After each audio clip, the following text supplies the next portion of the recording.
Hi friends welcome to पवन बोड़ा friends ఈ రోజు నుండి వారం రోజుల వరకు వరుసగా మన తెలుగు రాష్ట్రాల్లో యూస్ చేసే అన్ని రెసిపీస్ మసాలా పౌడర్స్ వీడియోస్ వరుసగా అప్లోడ్ చేస్తాను।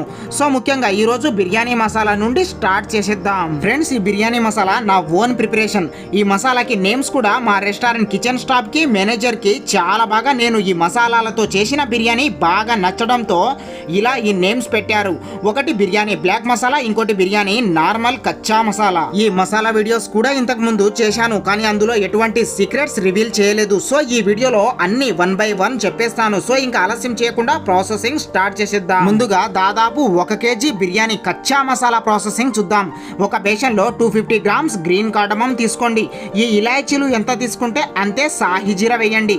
అంటే మరో 250 గ్రామ్స్ సాహి జీరా వేసి 150 గ్రామ్స్ లవంగాలు యాడ్ చేసి ఫైనల్ గా దాదాపు 300 గ్రామ్స్ దాల్చిన చెక్క వేసి పెద్దగా మిక్సీ పట్టేసుకోండి। ఫ్రెండ్స్ ఇది కచ్చా బిర్యానీ మసాలా ప్రాసెసింగ్। చాలా మంది రోస్ట్ చేసి పౌడర్ చేస్తారు, అది వేరే ప్రాసెసింగ్।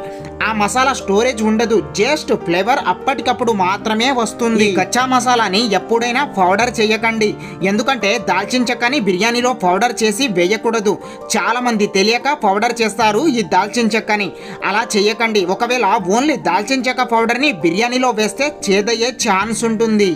ఇప్పుడు ఇంకో బిర్యానీ బ్లాక్ మసాలా ప్రిపరేషన్ ఎలా చేయాలో చూద్దాం। ఒక బౌల్ తీసుకొని 250 గ్రామ్స్ బ్లాక్ కార్డమం వేయండి, ఇది మోస్ట్ ఇంపార్టెంట్ ఈ మసాలాకి। ఓ 100 గ్రాముల మరాఠీ మొగ్గ వేసి దాదాపు 70 గ్రాముల బ్లాక్ పెప్పర్ వేయండి। ఫ్రెండ్స్ ఇందులో క్లోవ్స్ కూడా వేయొచ్చు, కానీ చాలా తక్కువ క్వాంటిటీలో వేయండి। ఇప్పుడు 150 గ్రామ్స్ స్టార్ అనీస్ వేయండి। ఫ్రెండ్స్ ఈ అనస పువ్వు కొంచెం ఒరిజినల్ మాత్రమే వాడండి, ఇది ఒరిజినలా ఎక్స్పైర్ అయిందా అని గుర్తుపట్టడం చాలా ఈజీ। ఎక్స్పైర్ అయిన స్టార్ అనీస్ మొత్తం బ్లాక్ కలర్ లో వస్తాయి, ఒరిజినల్ లైట్ ఈ వీడియోలో చూపెడుతున్నట్టుగా బ్రౌన్ కలర్ లో ఉంటుంది। ఇప్పుడు 50 గ్రాముల ఒరిజినల్ జావిత్రి వేయండి। ఫ్రెండ్స్ ఈ జాజి పువ్వుని కూడా ఈ వీడియోలో చూపెడుతున్న ఆరెంజ్ కలర్ లో ఉండేలా చూసుకోండి, చాలా చోట్ల ఎక్స్పైర్ అయ్యి వైట్ కలర్ లో వస్తుంది, అది వేయకండి। ఇంకా ఇది కొంచెం కూడా ఎక్కువ వేస్తే మనం ఇప్పటి వరకు చేసిన బిర్యానీ మసాలా వేస్ట్ అవుతుంది, మొత్తం చేదవుతుంది ఈ జావిత్రి వలన। ఫ్రెండ్స్ ఈ జావిత్రిని చాలా మంది పౌడర్ చేసి వేస్తారు, ఇది మీకు పౌడర్ చేసి ఎలా చేయాలో రాదు, ఎందుకంటే 10 కిలోల చికెన్ బిర్యానీకి నేను జస్ట్ ఒక చిటికెడు మాత్రమే వేస్తాను। అయితే మీరు హోమ్ మేడ్ చేస్తారు కాబట్టి ఇది అవాయిడ్ చేసేయండి। ఇప్పుడు ఓ 20 జాజికాయ వేయండి। ఈ జాయిఫల్ని కూడా పలగొట్టి, కొన్ని బూజు ఉంటుంది, మీరు బై చేస్తున్న మార్కెట్లోనే పలగొట్టి చెక్ చేసుకొని స్ట్రాంగ్గా ఉన్న జాజికాయల్ని సెలెక్ట్ చేసుకొని వేయండి। ఇప్పుడు ఓ 20 గ్రాముల బిర్యానీ పువ్వు వేసి చాలా ఇంపార్టెంట్ ఈ ఫ్రైడ్ ఆనియన్స్। ఈ మసాలాల్లో ఓ 300 గ్రాములు వేయండి, ఇది కూడా ఈ బ్లాక్ మసాలాకి చాలా ఇంపార్టెంట్। 30 గ్రాముల బేలీఫ్ వేసి ఫ్రెండ్స్ ఈ బిర్యానీ ఆకులు వేసిన తర్వాత ఇప్పుడు 50 గ్రాముల సాహి జీరా వేసి ఇంకో 50 గ్రాములు మళ్ళీ గ్రీన్ కార్డమం వేయండి। ఫ్రెండ్స్ ఈ సాహి జీరా ఇలాచి కచ్చా మసాలాలో కూడా వేశావు, మళ్ళీ ఎందుకు చెప్పని అనొచ్చు।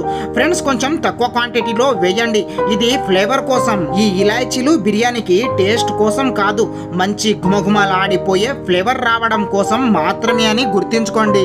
కాసేపు మొత్తం కలిపి ఒక మిక్సీ జార్ తీసుకొని పౌడర్ చేసుకోండి। ఈ బ్లాక్ మసాలాని పౌడరే చేయాలి, ఎందుకంటే పెద్దగా పట్టిస్తే మనం బిర్యానీ సర్వ్ చేసుకొని తింటున్నప్పుడు డిస్టర్బెన్స్ అవుతుంది। ఈ బ్లాక్ మసాలాని సరిగా పౌడర్ చేయకపోవడంతో టేస్ట్ కూడా సరిగా రాదు।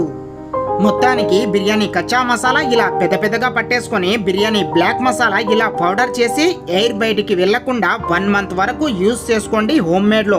ఇంకా రెస్టారెంట్ అయితే 1 వీక్ కి ఒకసారి ప్రిపేర్ చేసుకోండి। చూశారు కదా ఫ్రెండ్స్ ఈ 2 బిర్యానీ మసాలా ఎలా ప్రిపేర్ చేయాలో। By the way friends small request, మన ఛానల్ ని సబ్స్క్రైబ్ చేసుకొని పక్కనే ఉన్న బెల్ ఐకాన్ ని ఆల్ అని యాక్టివ్ చేయండి। ఫ్రెండ్స్ చాలా మంది ఈ బెల్ ఐకాన్ ని ఆల్ అని యాక్టివ్ చేయడం మర్చిపోయారు, అందువలనే నేను వీడియోస్ అప్లోడ్ చేసిన వెంటనే మీకు నోటిఫికేషన్ రావడం లేదు, ఎందుకంటే ఆల్మోస్ట్ మీరందరూ నా ఛానల్లో నేను చేసిన షార్ట్స్ ద్వారా సబ్స్క్రైబ్ చేసుకున్నారు కాబట్టి ఒకసారి చెక్ చేసుకోండి। Please support me. Thank you for watching Pavan Boda.